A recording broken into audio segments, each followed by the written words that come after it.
J.K. Yadav Films present.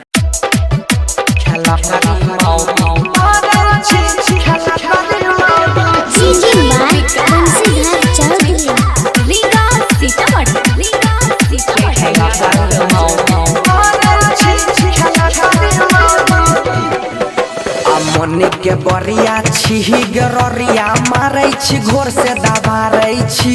मोने के बरिया छी गरिया मारै छी घोर से दबारै छी दू गो सौतीन केना के रहमे दू गो सौतीन केना के रहमे भैर गांव में परचारै छी खेला करी मौगी हे कोई खेला करी मौगी अब किया करे दिन मुक्का मारै छी खेला करी मौगी अब किया करे दिन मुक्का मारै छी खेला करी मौगी मोने के बरिया छी गरिया मारै छी घोर से दबारै छी मोने के बरिया छी गरिया मारै छी घोर से दबारै छी दू गो सौतीन केना के रहमे दू गो सौतीन केना के रहमे भैर गांव में परचारै छी खेला करी मौगी हे भाई खेला करी मौगी अब किया करे दिन मुक्का मारै छी खेला करी मौगी अब किया करे दिन मुक्का मारै छी खेला करी मौगी J.K. Yadav सपना स्टूडियो दिल्ली डीजे विकास रीगा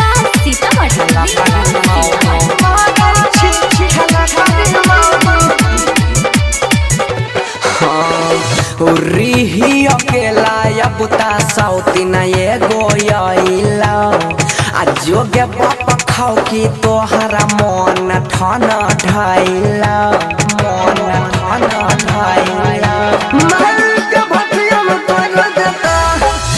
रिही अकेला या बुता सौतीन ये गोयला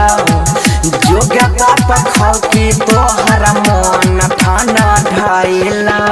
बोले छियो जे बात कोनो घोरे घोर पर चारै छी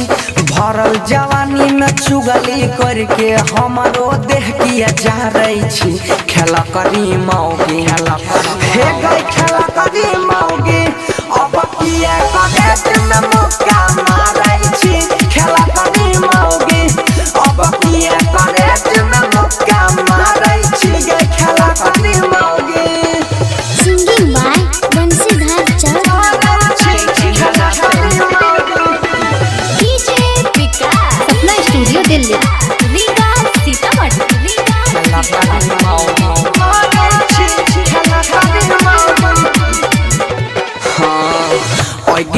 गिना लब करने चलै छी गेला बहरी सौतीन में झगड़ा रोजो करै छी बल जबहरी करै छी बल जबहरी मन के छी बरिया गे गिना लब करने चलै छी गेला बहरी सौतीन से झगड़ा रोजो करै छी बल जबहरी आ सच्चे बात पशुपति के ये गना से फटकारै छी बनसी धर के रहो कमल का वो करे लारै चारै छी खेला करी मौगी हे गई खेला करी मौगी अब किया करे दिन मुक्का मारै छी खेला करी मौगी